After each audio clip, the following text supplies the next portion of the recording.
প্রিয় দর্শক বন্ধুরা, আসসালামু আলাইকুম রহমতুল্লাহ। এক্সপ্লোর উইথ ফরহাদ ইউটিউব চ্যানেলের পক্ষ থেকে আপনাদের সবাইকে স্বাগত জানাচ্ছি। আমি ফজলুল করিম ফরহাদ। আশা করছি পরম করুণাময় আল্লাহর অশেষ মেহেরবানিতে আপনারা সবাই সুস্থ আছেন, নিরাপদে আছেন।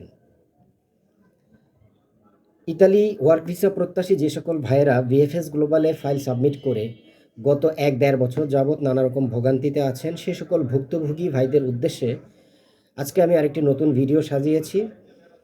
রিসেন্টলি যারা আমার ভিডিওতে কমেন্ট করে অনেকগুলো বিষয় নিয়ে জানতে চেয়েছেন এবং অনেক কনফিউশন তাদের মনে এবং নানা রকমের বিভ্রান্তি, এই সকল বিভ্রান্তি এবং প্রশ্নের জবাব নিয়ে আজকে আমি যে ভিডিওটি সাজিয়েছি সেই ভিডিওতে আমি মূলত আলোচনা করব সম্প্রতি ইতালি ওয়ার্ক ভিসা প্রসেসিংয়ে যে নতুন জটিলতা সৃষ্টি হয়েছে সেই জটিলতা সম্পর্কে কথা বলবো। নাম্বার 2, কথা বলবো বিএফএস গ্লোবাল থেকে ব্ল্যাঙ্ক পাসপোর্ট ফেরত দেওয়ার যে কার্যক্রম সেটা কবে নাগাদ শেষ হবে এবং কতদিন পর পুনরায় আবার পাসপোর্ট জমা দেওয়ার জন্য কল আসতে পারে কিংবা বিএফএস গ্লোবাল থেকে পাসপোর্ট জমা দেওয়ার জন্য মেইল আসতে পারে। নাম্বার 3, আমি কথা বলবো রিটার্ন পাসপোর্ট দেওয়া যে সকল ফাইলের নুলাউস্তা অরিজিনাল এবং মালিকের ডকুমেন্ট আপ টু ডেট আছে সে সকল ফাইলের ভেরিফিকেশন কমপ্লিট হতে আরও কতদিন সময় লাগতে পারে এবং কতদিন পরে ভিসা পাওয়ার সম্ভাবনা আছে। নাম্বার 3, কথা বলবো ওয়ার্ক ভিসা আবেদনের অ্যাপয়েন্টমেন্ট কি সত্যি চালু হয়েছে, খুব শীঘ্রই কি চালু হওয়ার সম্ভাবনা আছে, সত্যিটা কি। তো আজকে এই ভিডিওর আলোচনা শুরু করার আগে আমি ধন্যবাদ দিতে চাই সে সকল ভাইদের যারা অলরেডি আমার চ্যানেলটি সাবস্ক্রাইব করেছেন এবং আমার ভিডিও রেগুলার দেখছেন, লাইক করছেন, কমেন্ট করছেন। তাদের সবাইকে শুভেচ্ছা এবং ভালোবাসা অবিরাম তাদের জন্য। আর যারা আমার চ্যানেলটিতে নতুন তাদের প্রতি একটাই রিকোয়েস্ট থাকবে, আমার ভিডিও দেখে আমার ইনফরমেশনগুলি থেকে আপনাদের যদি সামান্যতম উপকার হয় এবং আমার ভিডিও যদি ভালো লাগে, আপনারা অবশ্যই আমার চ্যানেলটি সাবস্ক্রাইব করে আমাকে সাপোর্ট করবেন, আমাকে নতুন নতুন ভিডিও তৈরি করতে উৎসাহিত করবেন।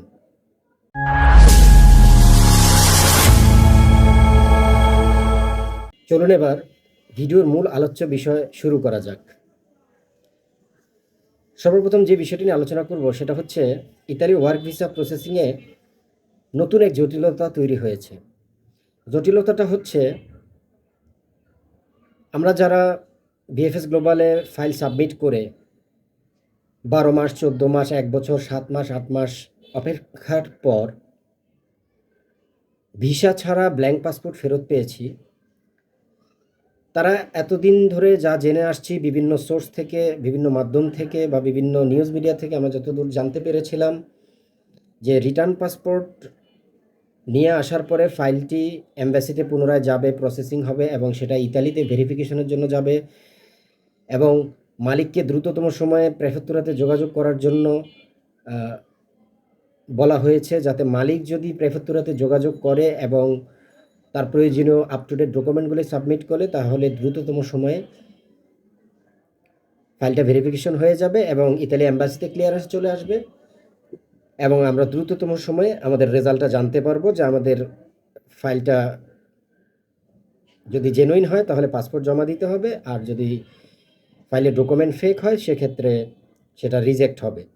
এখন ভালো মন্দ যে কোনো একটি ডিসিশন জানার জন্য আমাদেরকে ইতালি থেকে ভেরিফিকেশন আসার আগ পর্যন্ত ওয়েট করতে হচ্ছে এবং ইতালি ওয়ার্ক ভিসার প্রসেসিং নিয়ে দীর্ঘদিন যাবৎ যারা কাজ করছেন তাদের অনেকেই অনেক বড় বড় ইউটিউবার যারা ইউরোপের ভিসা প্রসেসিং এবং ট্রাভেল ব্লগিং করেন, তাদের বিভিন্ন ইনফরমেশন থেকে আমরা যেটা জানতে পেরেছিলাম, ইভেন বিএফএস গ্লোবাল থেকেও আমাদেরকে যে ইনফরমেশনটা দিয়েছিল যে আপনারা আপনাদের যার এমপ্লয়ার বা আপনাদের মালিক এবং আপনাদের যে সমস্ত লয়ারের মাধ্যমে আপনারা আবেদন করেছেন তাদের সাথে যোগাযোগ রাখুন, তারা যাতে প্রেফেক্তুরাতে কন্ট্যাক্ট করেন। কিন্তু বাস্তবতা হচ্ছে যারা নিজের আপন ভাই, মামা, চাচা, নিকট আত্মীয় স্বজনের মাধ্যমে আবেদন করেছেন, যাদের অরিজিনাল নুলাউস্তা আছে এবং সকল ডকুমেন্ট ভ্যালিড, সেই সমস্ত ব্যক্তিরাও তাদের মালিক নিয়ে প্রেফেক্তুরাতে যোগাযোগ করে কোনো রকমের কোনো সহায়তা বা কোনো সাহায্য পাচ্ছেন না। প্রেফেক্তুরাতে গেলে প্রেফেক্টুরা থেকে বলছে আপনার এখন পর্যন্ত ঢাকা দূতাবাস থেকে কোনো কমিউনিকেশন আসেনি, ঢাকা দূতাবাস থেকে আমাদের সাথে কোনো যোগাযোগ করেনি। দূতাবাস আমাদের কাছে যতদিন না যোগাযোগ করছে ততদিন পর্যন্ত আমরা আপনাকে কোনো ধরনের সহায়তা করতে পারবো না। আপনি প্রেফেক্টুরাতে এসে অযথা কোনো কাজ নেই। প্রেফেক্টুরা বলছে মালিককে আপনি চলে যান, আপনার এখানে কোনো কাজ নেই। ঢাকা ইতালিয়ান দূতাবাস থেকে যখন যোগাযোগ করা হবে এবং আপনার প্রয়োজনীয় কোনো ডকুমেন্টের দরকার হলে আমরা আপনাকে মেইল করব, কল করব। এজন্য মালিকরা ওখানে বসে বা উকিলরাও ওখানে বসে কোনো কিছুই করতে পারছেন না। এদিক দিয়ে ইতালি এম্বাসি বলছেন আমাদের হাতে কোনো কিছু নেই, সব কিছু ইতালি সরকার কর্তৃক ইতালি প্রেফেক্টুরা থেকে ভেরিফিকেশন হবে। এখন এইটাই হচ্ছে মূল জটিলতা। ইতালিয়ান দূতাবাস বলছে যে আমাদের হাতে কোনো কিছু নেই, সব কিছু ভেরিফিকেশন যাচাই বাছাই হবে ইতালি সরকার কর্তৃক ইতালি প্রেফেক্টুরাতে। আবার প্রেফেক্টুরাতে মালিক গিয়ে যোগাযোগ করলে মালিককে বলা হচ্ছে এখানে কোনো কাজ নেই, যখন প্রয়োজন হবে আমরা আপনার সাথে যোগাযোগ করব, আমরা মেইল করব, আমরা কল করব, অযথা আপনি প্রেফেক্টুরাতে আসার কোনো প্রয়োজন নেই। এখন এই পরিস্থিতিতে আমরা যারা হাজার হাজার মানুষ বিএফএস গ্লোবাল থেকে পাসপোর্ট রিটার্ন নিয়ে এসেছি, সেই সকল ভাইয়েরা এখন আমরা কি করব, আমাদের করণীয় কি? আসলে এই মুহূর্তে আমার কাছে যেটা মনে হচ্ছে করণীয় কিছুই নেই। এখন একমাত্র রিজিকের মালিক আল্লাহ, আল্লাহ উত্তম ফায়সালাকারী, আল্লাহর উপর ভরসা করে ধৈর্য সহকারে অপেক্ষা করা ছাড়া আর কোনোই কিছু আমাদের করার নেই। কেননা এটা এমন একটা জটিল প্রক্রিয়ার মধ্যে আমরা পড়ে গিয়েছি, এখানে যে যত কিছুই করি না কেন, যতদিন না ইতালি সরকার কর্তৃক ভেরিফিকেশন কমপ্লিট হবে ততদিন আমরা আমাদের ফাইলের কোনো রেজাল্ট পাচ্ছি না। সো এই জটিলতার মধ্যে আমাদের সবাইকে ধৈর্য ধারণ করতে হবে। বিশেষ করে যারা নিশ্চিত আছেন যে আপনি আপনার নোলা অবস্থাটি অরিজিনাল এবং আপনি একটা ভালো মাধ্যমে কিংবা নিকট আত্মীয় স্বজনের মাধ্যমে আপন লোকের মাধ্যমে আবেদন করেছেন, আপনার নোলা অবস্থা বা ওয়ার্ক পারমিটটি ভ্যালিড আছে, জেনুইন আছে, তারা নিঃসন্দেহে আল্লাহর উপর ভরসা করে অপেক্ষা করতে পারেন। অযথা টেনশন করে বা নানা রকমের অস্থিরতার মধ্যে থেকে কোনো লাভ নেই। কারণ এই যে জটিলতা, এই জটিলতা মনে হচ্ছে না সহসা ঠিক হবে, হয়তো আরও 2-1 মাস সময় লেগে যেতে পারে। 2025-এর ফ্লুসি ফেব্রুয়ারিতে ক্লিক ডে আছে, সেই ক্লিক ডের আগে হয়তো বা তারা সকল ঝামেলা শেষ করার একটা প্রক্রিয়া নিয়ে তারা ধীরে ধীরে কাজ করছে। সো আমাদেরকে সে নাগাদ অপেক্ষা করতে হবে। নাম্বার 2 হচ্ছে ভিসা ছাড়া ব্ল্যাঙ্ক পাসপোর্ট ফেরত দেওয়ার কার্যক্রম কবে শেষ হবে? আমরা ইতিমধ্যে যতদূর জানতে পেরেছি ইতালি এম্বাসি সকল পাসপোর্ট গণহারে ফেরত দিচ্ছে, যাদের নোলাস্তা ভ্যালিড, জেনুইন এবং যাদেরটা ফেক সবগুলাই সকল ধরনের ফাইলেরই পাসপোর্ট রিটার্ন করছে। এবং আমার ব্যক্তিগত হিসেবে আমি বিএফএস গ্লোবালের বিভিন্ন সোর্সে যারা প্রতিদিন কালেকশনে যাচ্ছেন তাদের মাধ্যমে যে সমস্ত তথ্য পেয়েছি, সে তথ্য থেকে আমার কাছে মনে হচ্ছে পাসপোর্ট রিটার্ন দেওয়া প্রায় শেষ পর্যায়ে। 80%-এর মতো পাসপোর্ট রিটার্ন দেওয়া হয়ে গেছে। কারণ এপ্রিল মে মাসের পাসপোর্ট রিটার্ন দেওয়া হয়ে গেছে, অল্প কিছু বাকি আছে। আর মে মাসের 28 তারিখ পর্যন্ত যেহেতু পাসপোর্ট জমা নিয়েছিল, মে মাসের 28 তারিখের পরে আর কোনো পাসপোর্ট এম্বাসিতে জমা নেই। রিসেন্টলি গত কয়েকদিনে আমরা দেখতে পাচ্ছি নভেম্বর, অক্টোবর কিংবা ডিসেম্বরের যে সমস্ত পাসপোর্টগুলি এতদিন আটকে ছিল সেগুলোও এখন ডেলিভারি হচ্ছে। প্রতিদিন 1000, 1200, 1500 পর্যন্ত ডেলিভারি দিচ্ছে। যে পরিমাণ পাসপোর্ট রিটার্ন দিচ্ছে প্রতিদিন, সে হিসেব করলে মনে হচ্ছে আগামী 2-3 সপ্তাহের মধ্যে সকল পাসপোর্ট রিটার্ন দেওয়া কমপ্লিট হয়ে যাবে। তারপরে এম্বাসিতে নতুন উদ্যমে নতুনভাবে আবার ফাইলগুলির ভেরিফিকেশনের কার্যক্রম পুনরায় শুরু হবে। আর কতদিন পরে রিটার্ন পাসপোর্ট পুনরায় জমা দেওয়ার জন্য ডাকতে পারে? আসলে রিটার্ন পাসপোর্ট একমাত্র তাদেরই ডাকা হবে যাদের নোলা অবস্থা অরিজিনাল এবং মালিকের ডকুমেন্ট আপ টু ডেট আছে। ট্যাক্স পেপারস থেকে শুরু করে যত পেপারস ওখানে সাবমিট করতে হয় সবগুলো যদি আপ টু ডেট থাকে এবং নোলা অবস্থা যদি অরিজিনাল হয়, কেবলমাত্র তাদেরকেই পাসপোর্ট পুনরায় জমা দেওয়ার জন্য ডাকবে। কিন্তু একটা সময় আমরা ভেবেছিলাম হয়তো পাসপোর্টটা রিটার্ন নিয়ে আসার পরে ফাইলটা 1 সপ্তাহ 2 সপ্তাহের মধ্যেই হয়তো ইতালি থেকে ভেরিফিকেশন হয়ে পুনরায় আবার ডাকবে। কেননা গত নভেম্বর মাসে আমরা দেখেছি যারা পাসপোর্ট রিটার্ন নিয়েছেন এরকম কয়েকজন ভাই 1 সপ্তাহের মধ্যে পুনরায় পাসপোর্ট জমা দেওয়ার কল পেয়েছিলেন এবং তারা পাসপোর্ট জমা দেওয়ার পরে 14 দিন পরেই 4 ভাই একসাথে ভিসা পেয়েছেন। শিহাব খান সহ তার সাথে আরও 3 জন ছিল, তারা পেয়েছেন নভেম্বরে ভিসা পেয়েছেন রিটার্ন পাসপোর্ট পুনরায় জমা দিয়ে। এরপরে আরও কিছু ভাই ভিএফএস গ্লোবালে পুনরায় পাসপোর্ট জমা দিয়েছেন। আমি ভিএফএস গ্লোবালে ফিজিক্যালি গিয়ে তাদের সাথে কথা হয়েছিল, আমি দেখেছি। তবে সেটার সংখ্যা খুবই নগণ্য।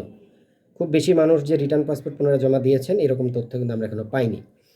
বাট গত মাসে কিছু মানুষ রিটার্ন পাসপোর্ট পুনরায় জমা দিয়েছেন এবং ভিসা পেয়েছেন, কিন্তু এই ডিসেম্বরে এসে আমরা নতুন করে আর কাউকে রিটার্ন পাসপোর্ট জমা দেওয়ার জন্য কল করেছে এরকম কোনো তথ্য পাইনি।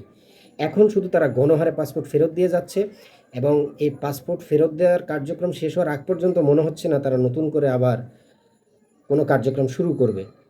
কারণ আমরা আমাদের আত্মীয় স্বজনের মাধ্যমে, নিকট আপনজন যারা আছেন তাদের মাধ্যমে ইতালির লয়ারদের সাথে কথা বলেছি, প্রেফেক্টুরার থেকে খোঁজখবর নিয়েছি, সেখানেও কোনো আপডেট, কোনো মেসেজ নেই। সব কিছু পেন্ডিং এবং কোথায় কিভাবে কি হচ্ছে তা একমাত্র ইতালিয়ান গভর্নমেন্ট জানে এবং একমাত্র সর্বশক্তিমান আল্লাহ তাআলা জানে আসলে কি হচ্ছে। তো আমাদেরকে ধৈর্য ধারণ করতে হবে। যদি আমাদের ডকুমেন্ট আপ টু ডেট থাকে এবং নোলাস্ত অরিজিনাল হয় তাহলে আমাদেরকে অবশ্যই অপেক্ষা করতে হবে। আর যাদের মাধ্যম আপনাদেরকে সুনির্দিষ্টভাবে বলতে পারবে না যে তার নোলাস্তাটা অরিজিনাল কিনা, বা তার মনে কোনো সন্দেহ থাকে যে এই ফাইলটাতে কোনো ঝামেলা থাকতে পারে, তারা অযথা অপেক্ষা না করে আপনারা এই চ্যাপ্টারটা ক্লোজ করে টাকা পয়সা ফেরত নিয়ে আপনারা অন্যত্র ইউরোপের অন্য কোনো দেশ, ক্রোয়েশিয়া, রোমানিয়া, সার্বিয়া, যে সকল দেশে বর্তমানে ভিসা হচ্ছে সে সকল দেশে আপনারা ট্রাই করতে পারেন।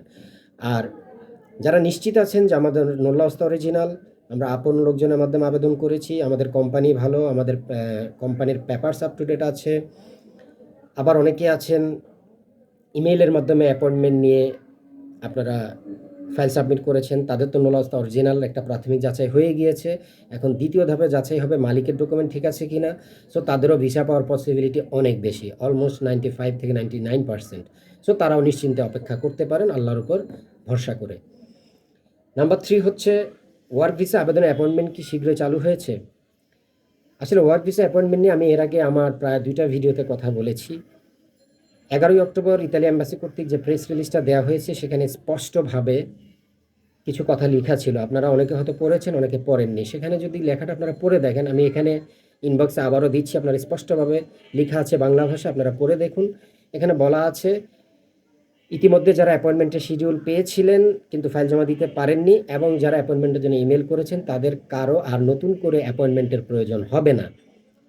রিটার্ন পাসপোর্টের কার্যক্রম শেষ হওয়ার পরে সে ফাইলগুলি ভেরিফিকেশন শেষে পুনরায় ধারাবাহিকভাবে যারা ইমেল করে রেখেছেন তাদেরকে পেপারস ভেরিফিকেশনের পরে পুনরায় তাদেরকে ইমেইলের মাধ্যমে কিংবা টেলিফোনের মাধ্যমে তাদেরকে জানিয়ে দেওয়া হবে তারা কবে পাসপোর্ট জমা দিবেন। সেটা হচ্ছে তার নোলাওস্তা ভেরিফিকেশনের পরে তাদেরকে জানাবেন। তো ওইটার সূত্র ধরে আমরা বলতে পারি যে রিটার্ন পাসপোর্টের কার্যক্রম শেষ হওয়ার আগ পর্যন্ত অ্যাপয়েন্টমেন্ট চালু হওয়ার খুব একটা সম্ভাবনা আমি ব্যক্তিগতভাবে দেখছি না। তবে অনেক ভাইয়েরা বলছেন চালু হতে পারে। তারা যেটা বলছেন সেটারও একটা লজিক আছে, কারণ শ্রীলঙ্কা তো একটা সমস্যা ছিল আমাদের বাংলাদেশের মতো, সেখানে এই জটিলতাগুলি শেষ হওয়ার পরে তারা কিন্তু অ্যাপয়েন্টমেন্ট চালু করে দিয়েছে। এবং আরেকটি কারণে অনেকে ধারণা করছেন সেটা হচ্ছে রিটার্ন পাসপোর্টের কার্যক্রম শেষ হয়ে গেলে তখন ভিএফএস গ্লোবালে বেসিক্যালি আর কাজের কোনো চাপ থাকবে না, আর ফাইলগুলি ভেরিফিকেশনের কার্যক্রম চলবে ইতালিতে। তো এই সুযোগে হয়তো যারা ইমেইলে অ্যাপয়েন্টমেন্টের জন্য আবেদন করে রেখেছেন তাদেরকে হয়তো এই ডিসেম্বরের শেষে কিংবা জানুয়ারির শুরুতে নতুন করে অ্যাপয়েন্টমেন্ট দিয়ে ফাইল সাবমিট করার সুযোগ দিলেও দিতে পারে ইতালি সরকার। এটা টোটালি আনসার্টেন, এটা শতভাগ নিশ্চিত হয়ে বলা যাচ্ছে না। তবে এখন পর্যন্ত অ্যাপয়েন্টমেন্ট চালু হওয়ার বিষয়ে ভিএফএস গ্লোবালের ওয়েবসাইট কিংবা ইতালি অ্যাম্বাসির ওয়েবসাইটে সুনির্দিষ্ট কোনো নোটিশ আসেনি। যেহেতু সুনির্দিষ্ট কোনো নোটিশ আসেনি, সো আমরা নিশ্চিতভাবে বলতে পারছি না। সো যারা অ্যাপয়েন্টমেন্ট প্রত্যাশী তারা আশা করছি ধৈর্য ধারণ করবেন এবং টাকার বিনিময়ে অ্যাপয়েন্টমেন্ট নিয়ে দিতে পারবে এরকম কারো প্রলোভনে কোনো ফাঁদে পা দিবেন না। কেননা বর্তমানে যে সিচুয়েশন, ইতালি ভিসা প্রসেসিংয়ের যে জটিলতা তৈরি হয়েছে, এখানে লক্ষ টাকা দিয়েও কারো পক্ষে সম্ভব নয় আপনাকে একটি অ্যাপয়েন্টমেন্ট ব্যবস্থা করে দিবে। যখন অ্যাপয়েন্টমেন্ট ইতালি সরকারের পক্ষ থেকে, ইতালি অ্যাম্বাসির পক্ষ থেকে চালু হবে তখন আপনারা ভিএফএস গ্লোবালের নোটিশ দেখতে পাবেন, ইতালি অ্যাম্বাসির ওয়েবসাইটে আপনারা নোটিশ দেখতে পারবেন।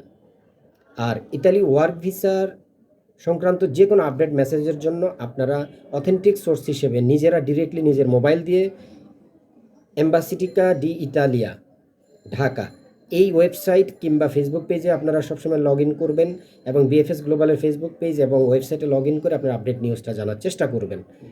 কোনো মানুষের ভুল তথ্যে বিশ্বাস করে আপনারা প্রতারিত হবেন না।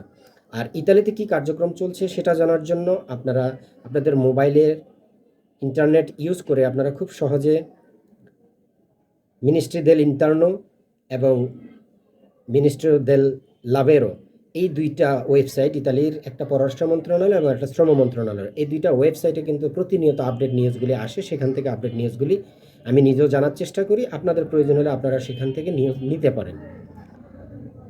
তো এই ছিল আজকের আলোচ্য বিষয়। আসলে বর্তমানে যে পরিস্থিতি, সেই পরিস্থিতিতে সুনির্দিষ্টভাবে কোনো আপডেট নিউজ আপনাদেরকে কেউ দিতে পারবে না। সবাই কনফিউশনে আছে, সবাই একটা গোলক ধাঁধার মধ্যে আছে। কারণ বর্তমানে কি হচ্ছে, কোন কাজটা কোন পর্যায়ে আছে, ইতালি সরকার কোনো কিছুই মিডিয়াতে কিংবা তাদের প্রেস রিলিজের মাধ্যমে বা তাদের ওয়েবসাইটে কোনো কিছুই প্রকাশ করছে না। শুধু বিএফএস গ্লোবাল পাসপোর্ট রিটার্ন দিয়ে যাচ্ছে, আর প্রেফেক্তুরা বলছে এম্বাসি থেকে আমাদের সাথে কোনো যোগাযোগ করা হচ্ছে না, আমরা এই বিষয়ে কিছুই জানি না। আর এম্বাসি বলছে আমরা কিছুই করতে পারবো না, সকল ভেরিফিকেশন ইতালি সরকার কর্তৃক ইতালি থেকে কমপ্লিট হবে। তা আসলে কবে নাগাদ কী হবে সেটা দেখার জন্য আমাদের সবাইকে অপেক্ষা করতে হবে, আরও 2-1 মাস ধৈর্য ধারণ করতে হবে। সে পর্যন্ত সবাই সুস্থ থাকুন, ভালো থাকুন। আর পরবর্তী ভিডিও দেখার আমন্ত্রণ জানিয়ে সবাইকে অবিরাম ভালোবাসা জানিয়ে বিদায় নিচ্ছি। আল্লাহ হাফেজ।